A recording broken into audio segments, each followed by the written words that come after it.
Hi, everyone. Thank you all for coming to Diversity Showcase tonight. Diversity Showcase was created to highlight our STEM students who are also artists and the diverse perspectives that they bring to the UCLA STEM community. And tonight we have three of our artists here to talk about, their artwork and what it's like to be STEM students. Before I pass it off, I wanted to thank our panelists for being here, as well as the other artists on the website that Natalia and Karina will put in the chat. And I also wanted to thank Karina and Natalia for putting together this really awesome event. And with that, I'm going to pass it off to them. Great, thank you, Spurthy. So I am Karina and I am on the advocacy committee for SWE. And yep, Natalia and I are putting on this event for you tonight. I'm just going to quickly give you a little rundown of how the event is going to go. And again, if you have not signed in, please sign in, but we'll do that again later on to make sure everyone signed in. But anyway, so today is really exciting because we are going to reveal our website. So what Natalia and I did was get a bunch of artwork from different artists within the UCLA community, and also we have another artist that's from another university. And we put all their art onto a website, and we had them answer a few questions about inclusivity, finding community, how they decide to be a STEM major, like what encourages them to do artwork, what inspires them, and all that.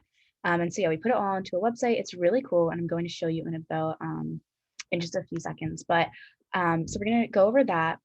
And then after that, we're going to talk about the raffle that we have for today. And then we're going to go right into the panel because we have three of our artists here today and others as well, but three artists that are panelists. And we're just going to ask them some questions. We'll introduce them shortly, but they have the blue backgrounds. So if you want to take a look now. But anyway, so let me show you the website. And then after the panelists, we're going to do a little fun scavenger hunt of the website. So it'll give you plenty of time to explore the website. And yeah, it'll be really fun. So let me share my screen and show you the website. I'm sorry for the background noise. People are out in the pool. It's really loud. Okay, so Natalia, I'm just gonna stop sharing your screen for a second. Okay. I have a lot of tabs open, but okay, so this is our website right when you open it. Natalia, do you want to drop the link of the website in the chat just for, but I mean, you'll get it later when we do the scavenger hunt. But so this is the website, super fun, super exciting. And this is just our homepage. And then we just explain what Diversity Showcase is, which is just showcasing artwork within the STEM community. And we have all of our artists over here on this page. We have our three panelists up here, which is super exciting. And then we have our other artists down here. And then when you click on their picture or the view button, goes into their year, their major, where they're from, and then some questions they answered about being a STEM major. They're just what I was saying before, inclusivity, diversity, all that. And then their artwork below here. So definitely take a look at this, which, like I said, you'll get an opportunity to do with the scavenger hunt. Yeah, this is really exciting, and I'll let you guys take a look later. But in an effort of time right now, we'll go on to the raffle.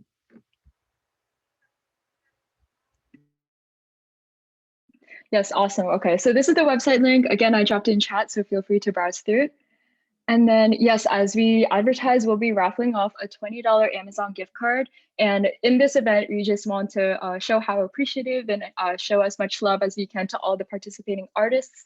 So we encourage all of you to drop a compliment about an artist's work in chat that resonated with you, that looked pretty cool. And we will give you an additional entry into the raffle. Yeah, so just everyone show your love and your appreciation to the artists. Okay, awesome. And now we'll get started with our panel. Okay, so here for our panel today, we have three amazing, talented STEM majors and artists. First, we have Katrina Carpizo, who's a second-year biology major. We have Diantha Ngo, a third-year bioengineering major. And finally, we have Ivy Kang, a second-year cognitive science major.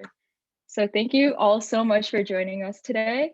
And yeah, so we have some questions that some of you guys submitted prior to the panel, so we're going to be going through that.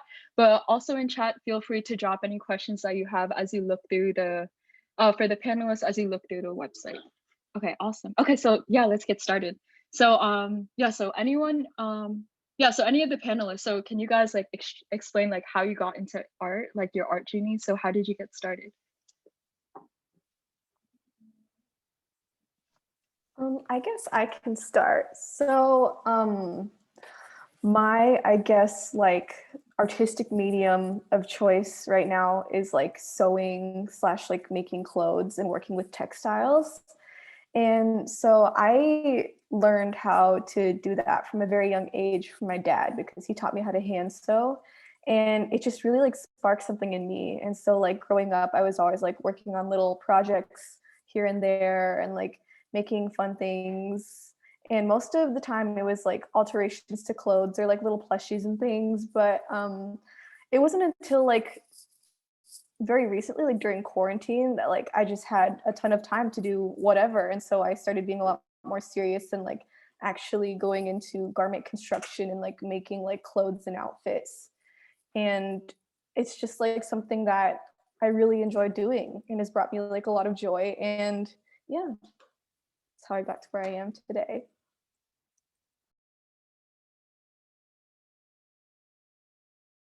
I can go next. So the art that I do is I create music. I sing covers, and right now I'm working on making my own music. But I started singing and playing instruments since I was 4. And I remember being super into R&B artists growing up, Alicia Keys, Natasha Bedingfield, all the Disney artists at the time I really loved.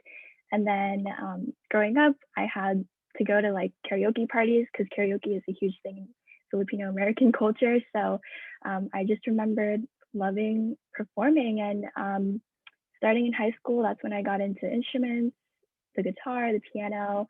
Then I started a YouTube channel, and then yeah, 4 years later, now I'm working on trying to do my own music and continue posting covers. So that's my journey. It's been a fun ride so far.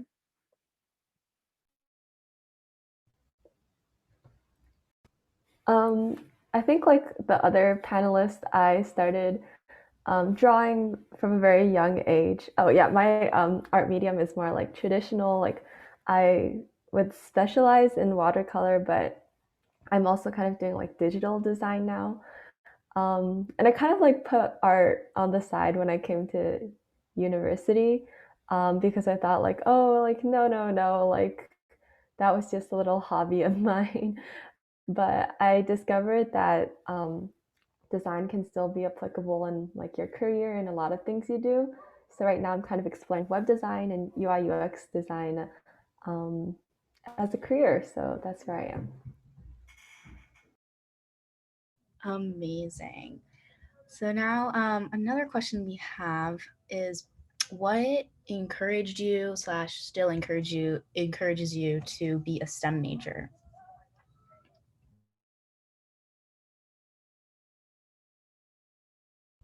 I guess I can go first for this one. So like I mentioned, I'm like kind of exploring UI UX design, and I realized that there's like a lot of things that are transferable even if you're a STEM major.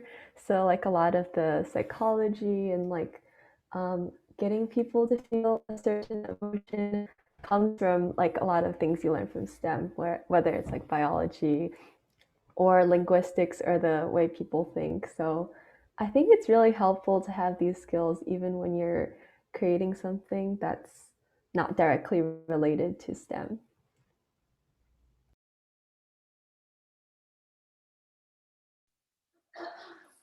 Yeah, I guess like for me, what encourages me to be a STEM major is just like I grew up like around like being exposed to a lot of like science and like sciencey things.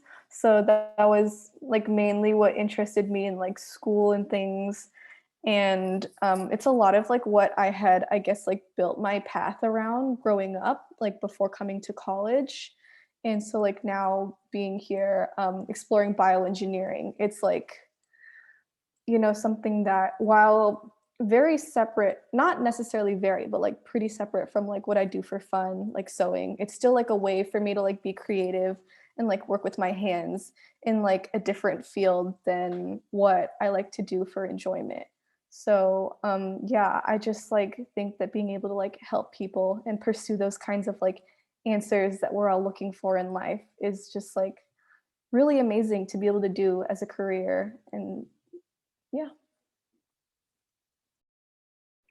Yeah, I think the same thing as the other panelists were saying. I used to think that art and science were mutually exclusive and they could never be mixed together. But coming to college and learning more about my field in biology, I feel like creativity is needed in STEM, and being able to be innovative and create ideas is a huge skill to have. And what encourages me is knowing that creativity has a space in STEM, and that, you know, there's so many different fields and possibilities that can come from my major. Yeah, for sure. Thank you for your insights, guys. Yeah, so yeah, throughout your life, you guys basically probably produce like a ton of art. So what has been your favorite piece of art that you've produced?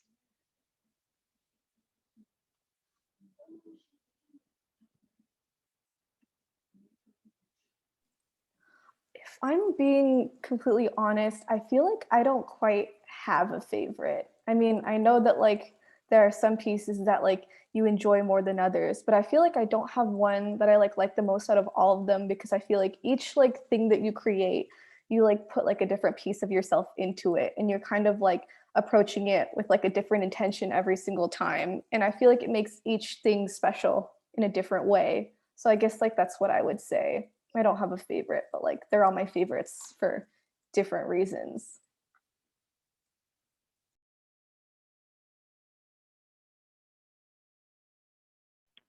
I'm trying to think too, because I love all the art that I've created. They're like my babies. But I'd say recently one project that I really liked was when I had worked with a person who produced music, and he sent me a beat and then I wrote lyrics on top of it. And it was like the first time that I've written my own song, had the lyrics in, and kind of went through the whole process with a producer. So it was super cool to do that. And then like seeing my song on Spotify was crazy. To, like add it to the playlist with all of my like favorite female artists was such a cool thing to look at. So I'd say that was one of my favorite projects of this year. But there's so many I really love. I feel like I don't know if it's just me, but I'm like such a perfectionist. So like when I look back on some of my past works and stuff, I'll be like, oh, like I like really messed this little part up or something like that. Um, but I would say like one work of art that I was pretty proud of was in high school we had like an exam for art, which is really crazy if you think about it. But you had to basically produce a work of art in 10 hours. And I created like this watercolor. It was like of a city that I went to in Taiwan. And I think just like looking back, it was really stressful, but I really liked the outcome given the time. And yeah. Awesome. Yeah, that all sounds super great. We actually have a question from Alyssa, and that is, how do you juggle carving out the time to dedicate to your artistic hobbies and staying on top of a rigorous school schedule?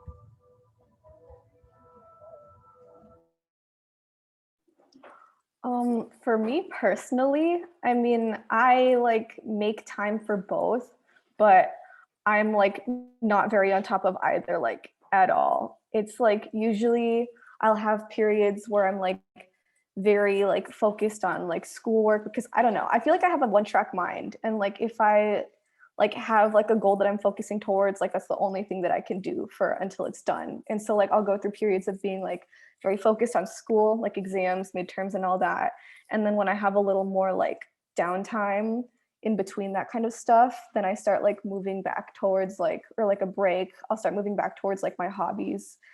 But like those can be kind of debilitating to work on during school, because like if I like decide that I want to like start a project, I literally like can't think about anything else until I finish it. So yeah, it's a very interesting cycle, but it works somehow in a way. Yeah, I've been struggling with that actually, trying to balance like my creative side with academics. And it's like, it's either I'm doing too much of music and not a lot of school, or too much school and not a lot of music. So I've been struggling with that personally. The one thing I don't like doing is having my creative side feel like a chore. So I don't try to put too much pressure on it. If I feel like doing it, then I'll do it. But yeah, I just want to keep my creative side as protected as possible, not put any rules or regulations on it like academics are. I feel like doing like little projects are a really good way to de-stress, and like there's like this like daily challenges, and I'm sure a lot of you have heard of like Inktober or something, where you just do like a little sketch or a little project every day. And I think like these smaller commitments are like pretty good when you want to balance school and art, because then it doesn't take that long, and you can still be like looking back and working on creative things as well. So yeah, I would recommend smaller projects. Yeah, awesome. Thank you. Okay, let's see. Okay, so why have you chosen STEM as a major?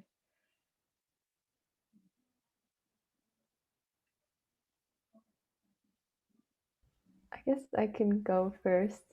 So it was actually pretty funny because I didn't come in as STEM. I came in as business economics, but then I realized that I do like that kind of more quantitative and like mathematical aspect of education more. And I think like I chose cognitive science because there's like a lot of disciplines in it, from like I mentioned, like linguistics to psychology and like neuroscience and everything. So I think like choosing this like just gives you a really holistic education. And I do feel like I use like my STEM knowledge a lot when I'm like doing graphic design or like UI UX design. So yeah.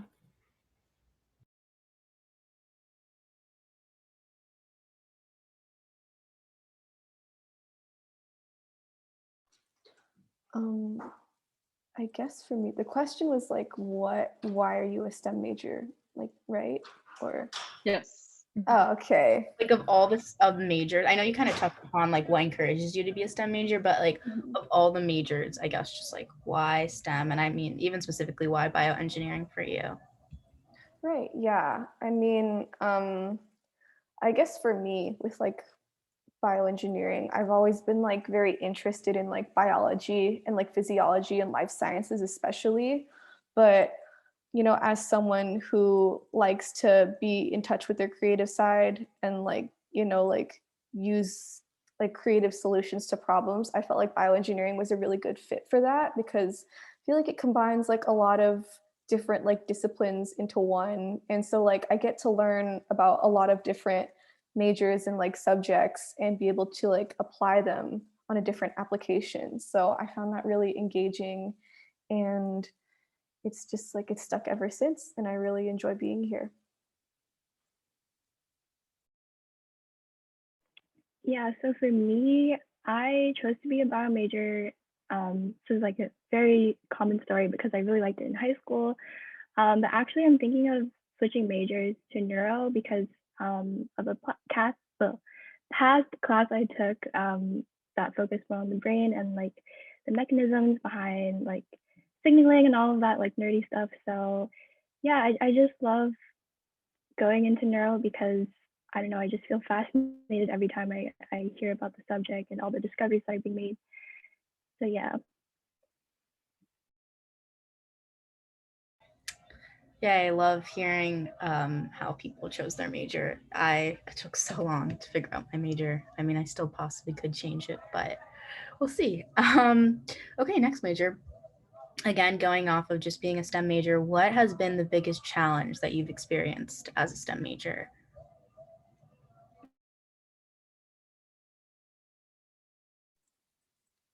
I think like for me at least, it's just like STEM is a very competitive field, at least like it is like within like my major and just like engineering in general. And like I guess what's been really hard for me is just like the imposter syndrome and just like the kind of expectations that like you feel like are put on you or that you put on yourself to like, you know, like be a certain way or be like this good at a certain thing or, you know, like have a similar path to what everyone else is taking. Because like a lot of times it feels like there's a very like clean cut, like very certain way for you to get to where, you know, you want to be. And like that's the path that everyone else is taking. And I feel like it's just like hard trying to like reconcile that with like what you as a person want to be doing like with yourself in your life. So like it's just a big like mental block, but it's the kind of thing that you have to like take a while to like unlearn and try to like push through.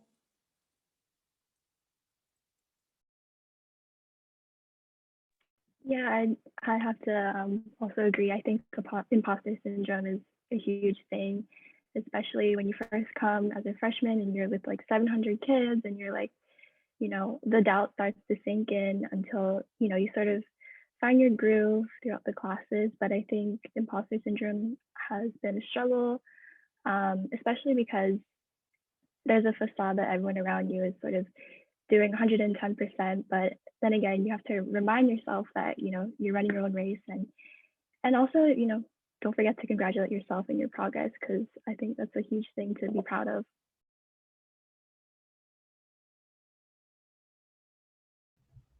I feel like a lot of the times it's hard to ask for help, whether it's from like professors or TAs or even your classmates in some certain STEM classes because you feel like people should like everyone else gets it kind of feeling. So kind of speaking to imposter syndrome, but I think it's like really helpful actually when you do like ask for help, whether from a, like the teaching staff or your classmates or like study groups. And at least for me it's been like a great way to further my understanding of classes and kind of push my worries aside a bit. So yeah. Yeah, awesome. I definitely relate to like every single one of what you guys said. Yeah, I definitely feel the pressure. I definitely feel like doubtful on myself sometimes. But like it's nice that we have this community at SWE where like everyone is in the same boat, everyone is supporting each other, everyone is helping each other. That's so awesome responses, guys. Okay. Yeah, so switching to art. So what has been your biggest inspiration when it comes to your artwork?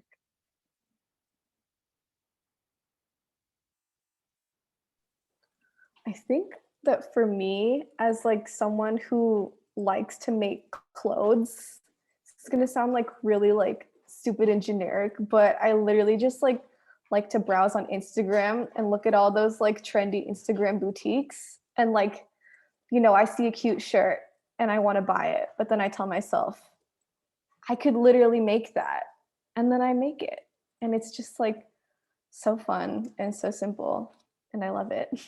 But yeah, I guess that's my inspiration. I don't really have like specific like designers or like I guess like types, but I think that like my personal like style when it comes to the clothes that I make is like very like just like what's like very currently like on trend and like modern, I guess like Gen Z fashion is what I would say.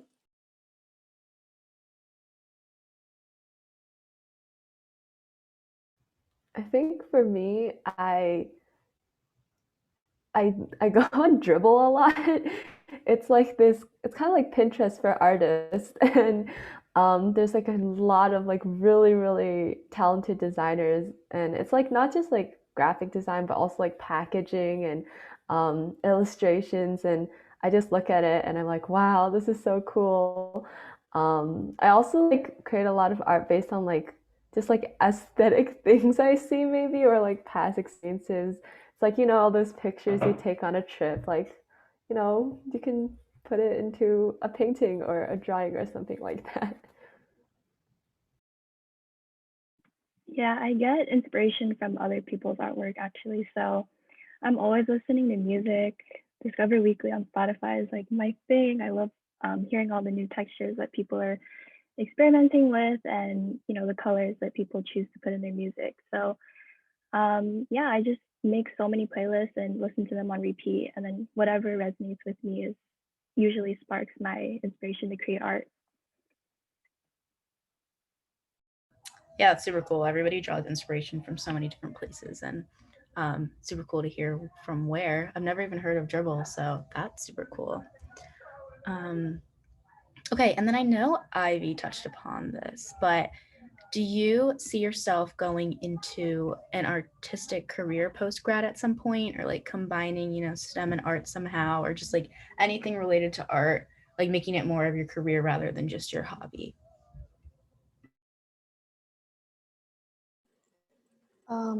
For me personally, I am probably going to say most likely not. I would definitely like to continue to pursue my hobby as I get older and like advance in it and grow to be like better at it. But I don't think that I would really, consider trying to use it as like a means of, I guess, like making money or like advancing a career. Because funny story, a couple years back, I tried to go on a business venture where I sold scrunchies, and it did fairly well for the summer that I made it. And now I can't even look at a scrunchie anymore. I can't stand them, which is just like so sad because it used to make me really happy to do something like that. But then when I had to kind of like, when I had that expectation and obligation to like do it for other people, even if it was like benefiting me financially, it just like, it wasn't fun anymore. I couldn't do it for enjoyment because like I guess the feeling it brought me wasn't like a feeling of enjoyment. It was a feeling of like I have to do this for this person who asked me to do it. And maybe I'm selfish and maybe I just like making clothes for myself. But yeah, I guess that is like what I would say. Most likely not going into a career. I did like start a YouTube channel where I made like sewing tutorials for some of my clothes, which has been really fun. And I guess in a way that could be somewhat of like a career, but it's definitely not something that I am like putting too much pressure on myself to like do. I want to make it more of like a fun creative outlet for me to like share my love of sewing with other people, as opposed to like something where I would have like an audience like expect content of me or anything like that. So yeah, it's gonna have to be a hard no on that one. I'm the same way. I'm against having my hobby as a business because I feel like once you factor in like the pressure of making money on it and the financial part of it, it just ruins the passion of why you started creating art in the first place. And I also mentioned before how I don't want my hobby to become a chore for me. So that's why I'm super protective over not like putting too much pressure on music and the art that I create. So probably not, but I know that music will always be there for me when I need it, just as like something to relax in and just be myself in, but definitely not as a business or a future career. I guess very, very different to the rest of the panelists. I definitely want design to be part of my career. And at least for me, like, I really, really enjoy it. So it's like, I feel like every day going into like work, even though like I'm not technically working right now, I'm excited by the things that I do and I'm passionate about the things that I do. So when I'm designing, I really just like get hyper focused and I like don't need really, you know, you're doing something that will constantly challenge and excite you. Um, so UI UX is really just like my like life right now, kind of. Um, and I really enjoy like how I guess it depends, especially, but at least for UI UX, it's very changing, especially with like technology and everything, which I find even more exciting. So I definitely want to go into a career, and I think it just varies for each person, though. And like, I definitely agree that sometimes if you are having your hobby turn into your career, you might not enjoy it as much. But I think, I prefer to do something that I'm passionate about and will enjoy. So, yeah. Yeah, awesome. You have like two different sides that came into this conversation. Awesome. Okay. Yeah, so final question. How has art helped you?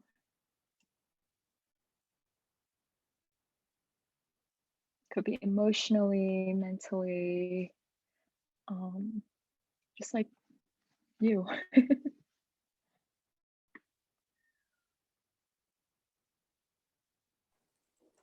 I guess that is quite a broad question. And I mean, like, there's no doubt that my art has helped me, but like, when I have to think about like exactly how, it's like kind of hard to come up with it.